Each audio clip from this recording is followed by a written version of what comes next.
નમસ્કાર મિત્રો, સ્વાગત છે તમારું ગુજરાતી ટીપ ચેનલની અંદર. તો દોસ્તો, વિજ્ઞાન અને ટેકનોલોજીના ધોરણ 5 થી 10 પાઠ્યપુસ્તક આધારિત પ્રશ્નો અને તેના જવાબની સિરીઝની અંદર આપણે ભાગ 16 જોઈ રહ્યા છીએ. તો દોસ્તો, જે મિત્રો આ વિડીયોની અંદર નવા છે તો તેને ખાસ જણાવવાનું કે તમે પ્લીઝ અમારી ચેનલને જરૂરથી સબસ્ક્રાઇબ કરી સાથેનું બેલ આઇકન જરૂર દબાવો, જેથી કરીને અમે આ સિરીઝની અંદર કોઈ પણ નવા વિડીયો અપલોડ કરવી કે તરત જ તમને નોટિફિકેશન દ્વારા છે જાણ થઈ શકે. દોસ્તો, આ એક ખાસ ઇમ્પોર્ટન્ટ પ્રશ્નો અને તેના જવાબની સિરીઝ ચાલી રહી છે, જે સ્પર્ધાત્મક પરીક્ષાઓની અંદર ખૂબ જ પૂછાતા હોય છે. તો પ્લીઝ અમારી ચેનલને સબસ્ક્રાઇબ જરૂર કરી અને આ વિડીયોને લાઈક કરો અને વધારેમાં વધારે શેર જરૂર કરવા વિનંતી. ચાલો હવે આગળ જોઈએ. પ્રશ્ન નંબર 751. ભારતની કેટલા ટકા વસ્તી ખેતી સાથે સંકળાયેલી છે? તો ભારતની 75% વસ્તી છે ખેતી સાથે સંકળાયેલી છે, એટલા માટે ભારત કૃષિ પ્રધાન દેશ તરીકે ઓળખવામાં આવે છે. નેક્સ્ટ, પાકનું ઉત્પાદન વધારવા જમીનમાં ઉમેરાતો કાર્બોદિત પદાર્થને શું કહેવામાં આવે છે?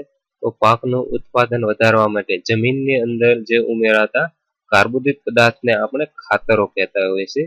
ખાતરોના બે પ્રકાર આવે છે, એક સેન્દ્રિય ખાતર અને એક અસેન્દ્રિય ખાતર. નેક્સ્ટ, ખેતરોમાં પાક સિવાય ઉગી નીકળતી અઉપયોગી વનસ્પતિને શું કહેવામાં આવે છે? તો મિત્રો, ખેતરની અંદર જે પાક હોય તેની અંદર જે આપણે વાવેલા પાક સિવાય અન્ય ઉગી નીકળતી વનસ્પતિઓને આપણે નિંદામણ કહેતા હોય છે અથવા તો ઘાસ કહેતા હોય છે. નેક્સ્ટ, પ્રકાંડ અને પર્ણ ખાનારા કીટકોના નિયંત્રણ માટે કઈ દવાઓ વપરાય છે? તો પ્રકાંડ અને પર્ણના ખાનારા કીટકોના નિયંત્રણ માટે મેલાથિયોન નામની દવાઓ વપરાય છે. નેક્સ્ટ, વનસ્પતિના અંગોથી રસ ચૂસનાર કીટકોના નિયંત્રણ માટે કઈ દવાઓ વપરાય છે? તો વનસ્પતિના અંગોમાંથી જે રસ ચૂસનારા કીટકો અને ઈયળો, તેના માટે ડાયમિયોએટ અને મેટાસિન્થેક્સ નામની દવાઓ છે વાપરવામાં આવે છે. અત્યારે તો ઘણી બધી પ્રકારની દવાઓ વપરાય છે, પણ આ મહત્તમ રીતે દવાઓ વપરાય છે. નેક્સ્ટ, ગાયનું વૈજ્ઞાનિક નામ શું છે? તો ગાયનું વૈજ્ઞાનિક નામ છે બોસ ઇન્ડેક્સ. તો ઘણી બધી પરીક્ષાઓમાં પૂછાતું હોય છે ગાયનું વૈજ્ઞાનિક નામ શું છે? તો ગાયનું વૈજ્ઞાનિક નામ છે બોસ ઇન્ડેક્સ. ત્યારબાદ છે ભેંસનું વૈજ્ઞાનિક નામ શું છે? તો ભેંસનું વૈજ્ઞાનિક નામ છે બુબેલસ બુલિસ.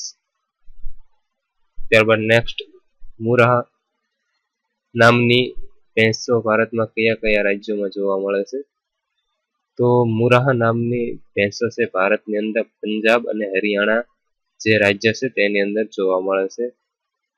નેક્સ્ટ, ગુજરાતના મહેસાણા જિલ્લામાં કઈ જાતિની ભેંસો જોવા મળે છે? તો ગુજરાતની અંદર મહેસાણા જિલ્લાની અંદર મહેસાણી જાતિની ભેંસો છે જોવા મળે છે. નેક્સ્ટ, ગુજરાતમાં ખેડા જિલ્લામાં કઈ જાતિની ભેંસો જોવા મળે છે? તો ગુજરાતની અંદર ખેડા જિલ્લાની અંદર સુરતી જાતિની ભેંસો જોવા મળે છે. નેક્સ્ટ, ભારતમાં મરઘાની સૌથી પ્રચલિત જાતિ કઈ છે? તો ભારતની અંદર મરઘાની પ્રચલિત જાતિ છે આસીલ. આ આસીલ નામની જાતિ છે સૌપ્રથમ પ્રખ્યાત છે. નેક્સ્ટ, માછલી શેનાથી ભરપૂર હોય છે અથવા તો માછલીમાંથી ભરપૂર પ્રમાણમાં શું મળે છે? તો માછલીની અંદરથી ભરપૂર પ્રમાણમાં પ્રોટીન પ્રાપ્ત થાય છે. નેક્સ્ટ, મધમાખી ઉછેર પદ્ધતિને શું કહે છે? તો મધમાખી ઉછેર પદ્ધતિને એપીકલ્ચર કહેવામાં આવે છે. નેક્સ્ટ, ત્યારબાદ મધમાખી જ્યાં ઉછેરવામાં આવે છે તે વિસ્તારને શું કહેવામાં આવે છે? તો મધમાખી જ્યાં વિસ્તારની અંદર ઉછેરવામાં આવે છે તે વિસ્તારને એપિયરી કહેવામાં આવે છે. નેક્સ્ટ, મધનો ઉપયોગ કયા પ્રકારની ઔષધિ તરીકે થાય છે? તો મધનો ઉપયોગ છે રક્ત શુદ્ધિકરણની ઔષધિઓ બનાવવામાં મધનો ઉપયોગ થાય છે. નેક્સ્ટ, મધમાં વિપુલ પ્રમાણમાં કયા તત્વો હોય છે? તો મધની અંદર છે વધારે લોહ તત્વ અને કેલ્શિયમથી ભરપૂર હોય છે મધ. નેક્સ્ટ, નેનો ટેકનોલોજી શબ્દનો પ્રથમ વખત પ્રયોગ ક્યારે અને કોણે કર્યો હતો? તો નેનો ટેકનોલોજી શબ્દનો પ્રથમ પ્રયોગ એરિક ડ્રેક્સલરે કર્યો હતો. નેક્સ્ટ, CRN એટલે શું અથવા તો CRN નું પૂરું નામ શું છે એવું પૂછાઈ શકે છે. તો CRN એટલે સેન્ટર રિસ્પોન્સિબલ નેનો ટેકનોલોજી, આ એનું પૂરું નામ છે. નેક્સ્ટ, નેનો ટેકનોલોજી બીજી કઈ ટેકનોલોજી તરીકે ઓળખવામાં આવે છે? તો નેનો ટેકનોલોજી છે બીજી ગ્રીન ટેકનોલોજી તરીકે પણ ઓળખવામાં આવે છે. ત્યારબાદ નેક્સ્ટ આઈસી એટલે શું? એટલે કે આઈસી નું પૂરું નામ શું છે? તો આઈસી એટલે ઇન્ટરગ્રેટેડ સર્કિટ. આઈસી નું પૂરું નામ છે ઇન્ટરગ્રેટેડ સર્કિટ. નેક્સ્ટ, નેનો તંત્ર વાસ્તવમાં શેનું બનેલું હોય છે? તો નેનો તંત્ર છે વાસ્તવની અંદર નેનો ટ્યુબ અને બકી બોક્સ નું બનેલું હોય છે. નેક્સ્ટ, નાના આંતરડામાં રહેલા કયા નાના કણો પાચનમાં મદદરૂપ બને છે? તો નાના આંતરડાની અંદર રહેલા ફોલ્ડસ નામના નાના કણો છે પાચન ક્રિયામાં મદદરૂપ થાય છે. નેક્સ્ટ, કયા વૈજ્ઞાનિકે જણાવ્યું કે નાના કણો તદ્દન અલગ ગુણધર્મો ધરાવે છે? તો માઇકલ ફેરાડે આ વૈજ્ઞાનિકે જણાવ્યું હતું કે નાના કણો છે તદ્દન અલગ પ્રકારના ગુણધર્મો ધરાવે છે. તો માઇકલ ફેરાડે એ યાદ રાખવાનું.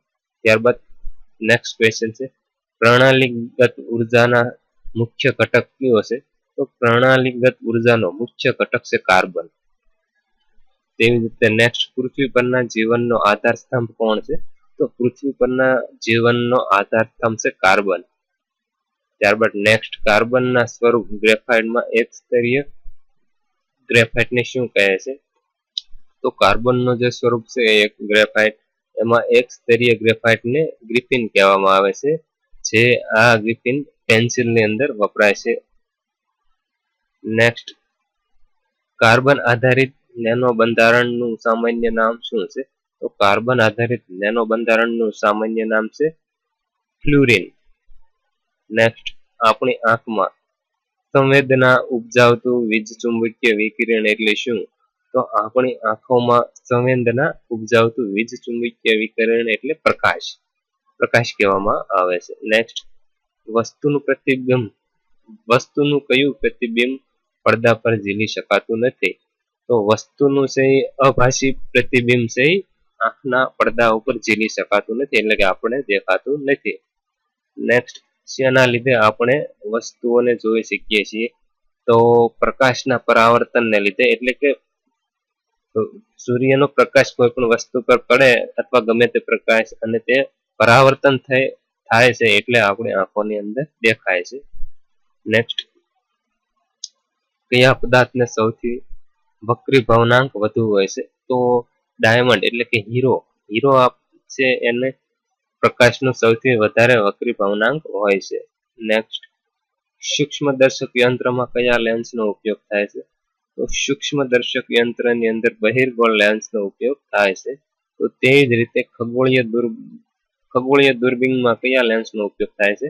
તો જે ખગોળીય દૂરબીન હોય છે તેની અંદર પણ બહિર્ગોળ લેન્સનો ઉપયોગ થાય છે. નેક્સ્ટ, પૃથ્વી પરથી દૂરની વસ્તુઓ જોવા માટે વપરાતા દૂરબીનને શું કહે છે? તો પૃથ્વી પરથી દૂરની વસ્તુઓ જોવા માટે વપરાતા દૂરબીનને ટેરેસ્ટ્રીયલ ટેલિસ્કોપ કહેવામાં આવે છે. નેક્સ્ટ, પારદર્શક માધ્યમમાં કયા રંગના પ્રકાશનો વેગ મહત્તમ હોય છે? તો પારદર્શક માધ્યમમાં છે લાલ રંગનો વેગ સૌથી વધારે હોય છે. લાલ રંગના પ્રકાશનો વેગ, એટલે આપણે ગમે ત્યાંથી જોઈએ તો લાલ રંગ છે સૌથી વધારે દેખાઈ જતો હોય છે. ગમે વસ્તુ પડી હોય લાલ રંગની તો સૌથી પહેલા વધારે એ દેખાય છે. નેક્સ્ટ, તેવી જ રીતે પારદર્શક માધ્યમમાં કયા રંગનો પ્રકાશનો વેગ ન્યૂનતમ હોય છે? તો જાંબલી પ્રકાશના વેગનો સાવ ન્યૂનતમ વેગ હોય છે, જાંબલી રંગનો પ્રકાશ. તો ઘણી બધી તમે જોઈ શકો છો કે લાલ છે એ વધારે દેખાઈ જાય છે અને જાંબલી રંગના છે સૌથી ઓછું આપણને વસ્તુ દેખાતી હોય છે. નેક્સ્ટ, શ્વેત પ્રકાશમાં કેટલા ઘટક રંગો બનેલા હોય છે? તો શ્વેત પ્રકાશની અંદર 7 ઘટક રંગોથી બનેલો હોય છે શ્વેત પ્રકાશ. દાખલા તરીકે જાની વાલી પીનારા, જાંબલી, નીલો, વાદળી, રાતો, જે 7 રંગ આવે છે તેનો સફેદ પ્રકાશ બનેલો હોય છે. સફેદ પ્રકાશની અંદર 7 રંગો હોય છે એમ કેવું હોય તો પણ કહી શકાય. ત્યારબાદ નેક્સ્ટ, જ્યારે કોઈ પણ ઘટક રંગનું પરિવર્તન ન થાય તો તે પદાર્થ કેવો દેખાશે? જ્યારે કોઈ પણ ઘટક રંગનું પરિવર્તન નથી થતું ત્યારે તે પદાર્થ છે કાળો દેખાય છે. નેક્સ્ટ, જ્યારે બધા જ ઘટક રંગનું પરિવર્તન થાય છે તો પદાર્થ કેવો દેખાય? જ્યારે બધા જ ઘટક રંગનું પરિવર્તન થાય છે ત્યારે તે પદાર્થ સફેદ રંગનો દેખાય છે. નેક્સ્ટ, કયા કયા રંગો પ્રાથમિક રંગો છે? તો લાલ, લીલો અને વાદળી આ રંગો છે પ્રાથમિક રંગો કહેવામાં આવે છે. નેક્સ્ટ, વસ્તુમાંથી આવતા પ્રકાશના કિરણો સૌપ્રથમ શેના દ્વારા આપણી આંખમાં પ્રવેશે છે? તો વસ્તુમાંથી આવતા પ્રકાશના કિરણો સૌપ્રથમ કનિનિકા દ્વારા છે આપણી આંખોમાં પ્રવેશ કરે છે. ત્યારબાદ પડદાએ આપણને દેખાય છે. નેક્સ્ટ, આ આંખમાં પ્રવેશતા જથ્થાને નિયંત્રણ કોણ કરે છે? તો આંખની અંદર પ્રવેશતા જે પ્રકાશના જથ્થાનું નિયંત્રણ છે આયરસ કરે છે. ઘણી વખત તમે જોતા હોય છે અરીસા ઉપરથી આવેલો એકદમ ઝાઝો પ્રકાશ અથવા તો સૂર્યપ્રકાશ કોઈ પણ વસ્તુ ઉપર પડી અને આંખની અંદર આવે તો આંખ ઓટોમેટિક છે એ બંધ થઈ જતી હોય છે. આ નિયંત્રણ કરવાનું કાર્ય છે આયરસ કરે છે. નેક્સ્ટ, પ્રેસબાયોવિયા આ ખામી શરીરના કયા અંગ સાથે સંકળાયેલી છે? તો પ્રેસબાયોવિયા આ ખામી છે શરીરની અંગ એટલે કે આંખો સાથે સંકળાયેલી છે. નેક્સ્ટ, માયોપિયા એટલે શું?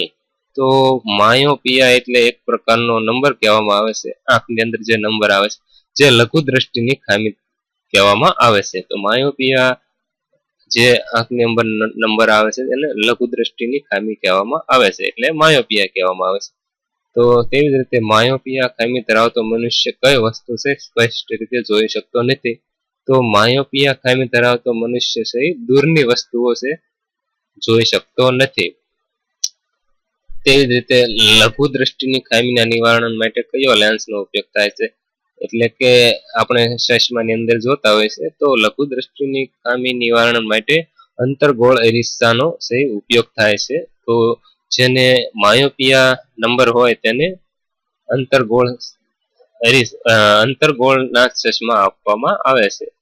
નેક્સ્ટ, તેવી જ રીતે તો હાઇપરમેટ્રોપિયા એટલે શું? તો હાઇપરમેટ્રોપિયા એટલે ગુરુ દ્રષ્ટિની ખામી. તો તેવી જ રીતે ગુરુ દ્રષ્ટિની ખામી ધરાવતો મનુષ્ય કઈ વસ્તુઓ સ્પષ્ટ રીતે જોઈ શકતો નથી? તો ગુરુ દ્રષ્ટિની ખામી ધરાવતો મનુષ્ય છે નજીકની વસ્તુ છે સ્પષ્ટ રીતે જોઈ શકતો નથી. તો ગુરુ દ્રષ્ટિની ખામીના નિવારણ માટે કયો લેન્સનો ઉપયોગ થાય છે? તો ગુરુ દ્રષ્ટિની ખામીના નિવારણ માટે બહિર્ગોળનો લેન્સનો ઉપયોગ થાય છે. તો તેને બહિર્ગોળ લેન્સ વાળા ચશ્મા આપવામાં આવે છે. નેક્સ્ટ, તો કેટરેક્ટ રોગ શરીરના કયા ભાગ સાથે સંકળાયેલો છે? તો કેટરેક્ટ રોગ છે શરીરના આંખ સાથે સંકળાયેલો રોગ છે. તો દોસ્તો આ હતા વિજ્ઞાન અને ટેકનોલોજીના ધોરણ 5 થી 10 પાઠ્યપુસ્તક આધારિત પ્રશ્નો અને તેના જવાબની સિરીઝની અંદર ભાગ 16 નો. તો આગળના ભાગ જોવા માટે પ્લીઝ તમે અમારી ચેનલ સબસ્ક્રાઇબ કરી સાથેનું બેલ આઇકન જરૂર દબાવજો જેથી કરીને આગળનો ભાગ મૂકીએ એટલે તરત જ તમને નોટિફિકેશન દ્વારા છે જાણ થઈ શકે છે. તથા દોસ્તો આ તમને વિડીયો ગમતો હોય તો પ્લીઝ વધારેમાં વધારે લાઈક કરો અને વધારેમાં વધારે શેર કરો. Thank you. સબસ્ક્રાઇબ કરો ગુજરાતી ટીપ યુટ્યુબ ચેનલ અને સાથે બેલ આઇકન દબાવી ઓકે કરો.